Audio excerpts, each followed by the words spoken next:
Okay, I started building these smoothed out candles, and the one I posted here was this, it's all twos on this method. You can experiment with different numbers. I don't think you can put a zero in there though.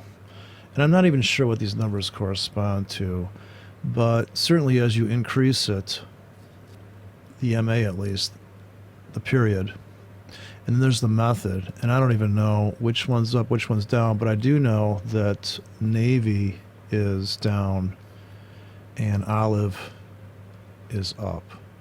So certainly for those to look like this, it's got to look like that. So what I'm doing is kind of experimenting with different settings. So I call this Heikin-Ashi, just call it, these are the settings inside. So if I open that up, I'm going to see all ones, and this is going to be the way it reads inside there.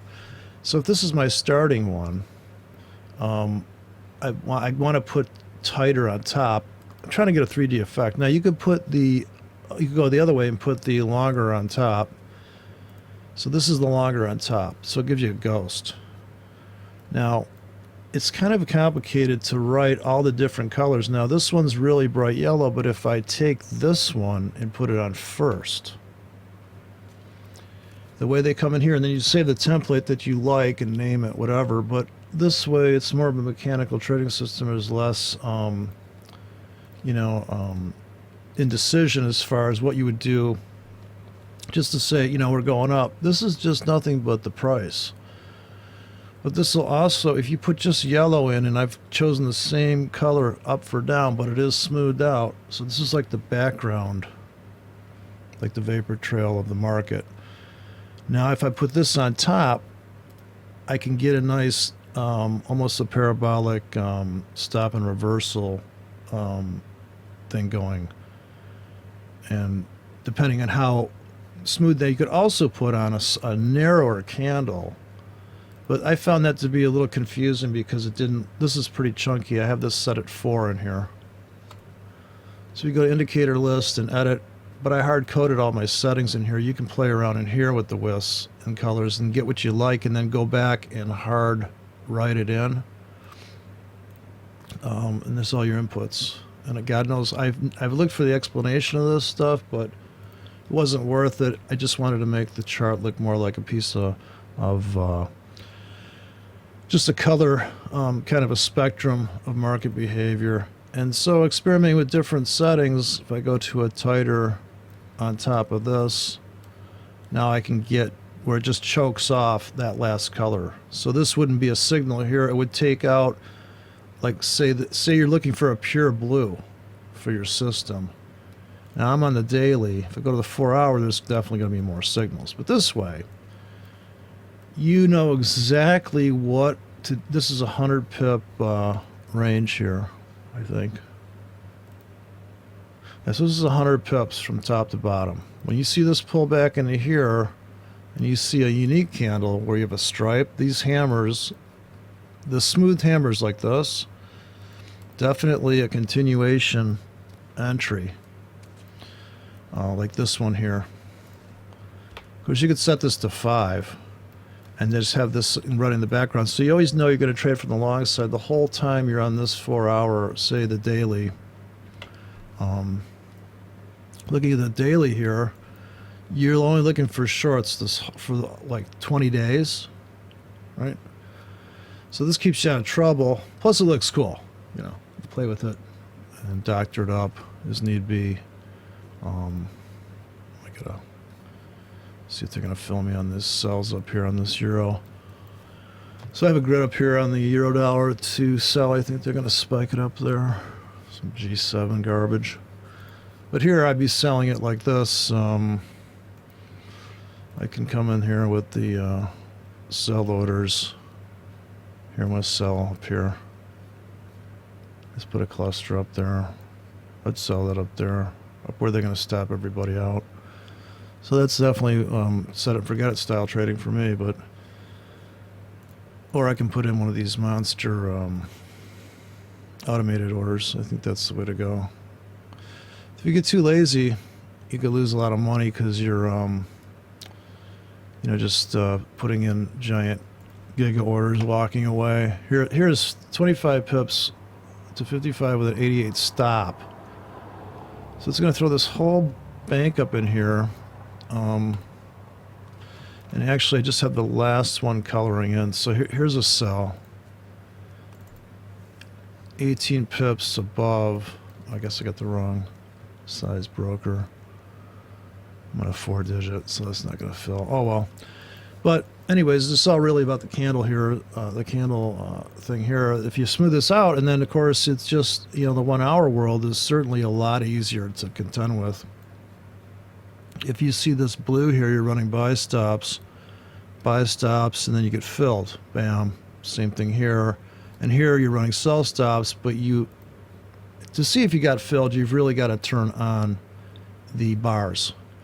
So it looks like a perfect world with that on there, but certainly if you're going to run the breakout of this is definitely a blue top hammer, you could call it, right? And this is like an inverted hammer, so definitely a sell.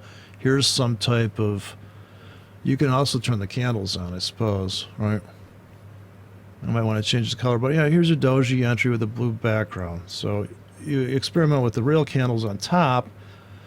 This way you can filter out the bad hammers. Like this is a good hammer because if you're doing Elliott wave on this, it'd be like 1, 2, 3. So you can just blow through the Elliott wave count. It's kind of like a moving average, but it's really pretty tight. It would be almost like running a 5-period moving average. But I love the fact that it's a paint bar effect where you can get a ghost image running. If I just put a moving average on top of that of 1 period, which is my favorite thing to do because this gives me, like, if I'm going to pull the trigger at the top and the bottom of the hour, or every 15 minutes I see a triple bottom, I know exactly, and I go for the exponential because some reason I couldn't get the simple to give me the real close. So if I was going to sell this thing, it's a buy right now, unfortunately, because this color tells me I should only be buying. So I guess I could just do one of these single drops here, put a buy in. Here, risk 75 pips. Here's a risk 20 pips to make 20 pips. And if it backs up, you get in down here at this top. But at least if you switch time frames, you can start to see at which point is your cutoff for the time frame you're in.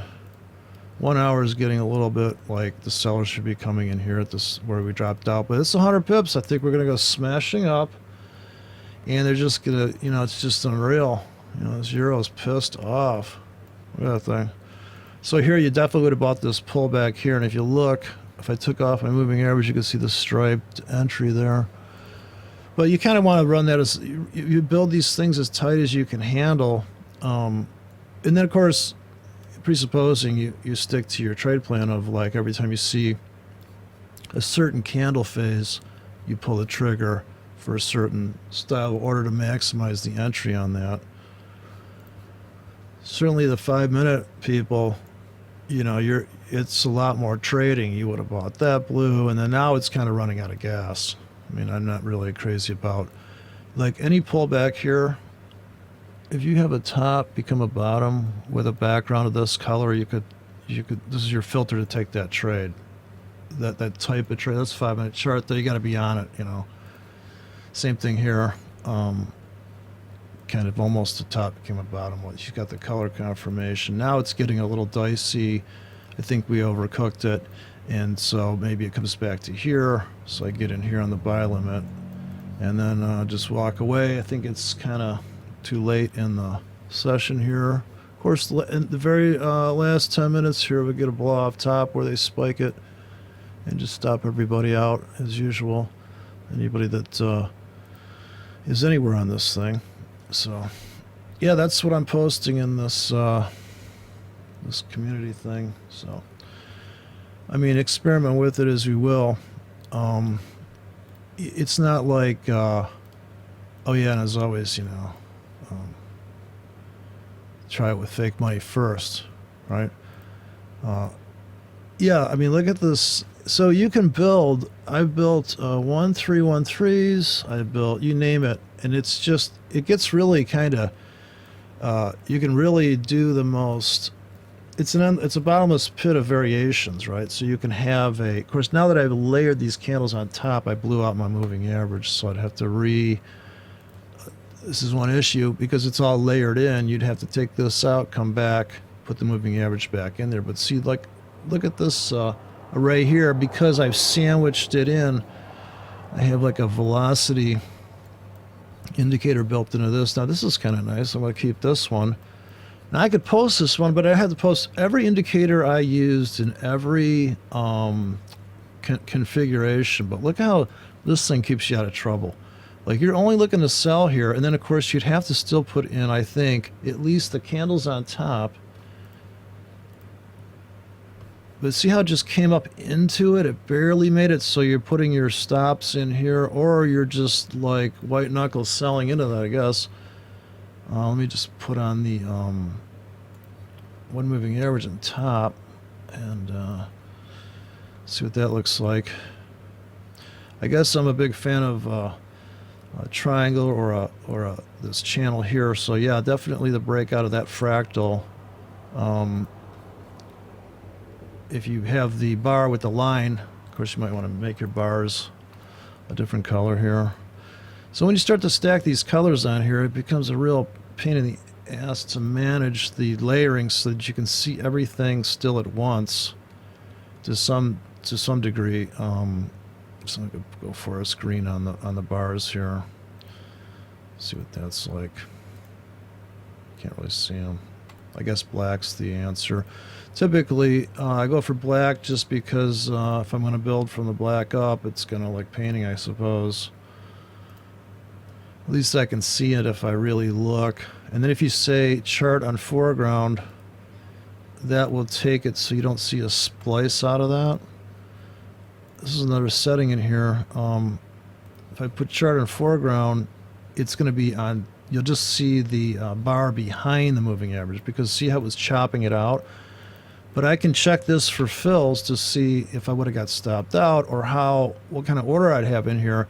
It's blue, and you want to be short, but kind of into that, you know, and you want to be buying into a pullback into that color, to me, is the entry. Now here you can see it almost looks like a candle because you have a black wick on that now.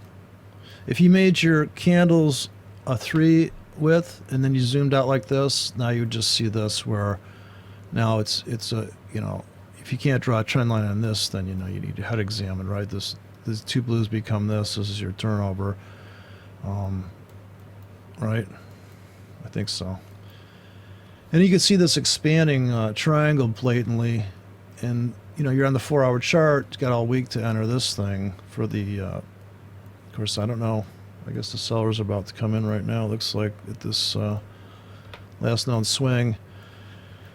But yeah, the 1-hour traders. If you zoom out and if you ran this a little bit, of course you got to be quick on the draw. That 1 hour, I suppose. Look at this dip down here. They sliced that wick. That was definitely, if you were sitting right there and you saw that, that was definitely the killer entry this morning, or yesterday, I should say. And now we're up against, banging up on this previous floor right now.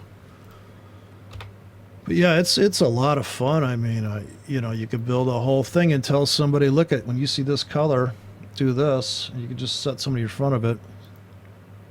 And that's how that rolls. The way to do it with that mouse robot is to go to a situation where you only have so many bars on the screen, I think. You force it to, if you take off the set scale, there may be a way, if you made the Heikin-Ashi big enough, or even if it came into your zone of the chart, see if you have max zoom on that. I have to go to the 1 minute chart, I think. Well, that's about as tight as it goes. I just crashed it. It hasn't had any 1 minute data in this thing for a while, so I think it's going to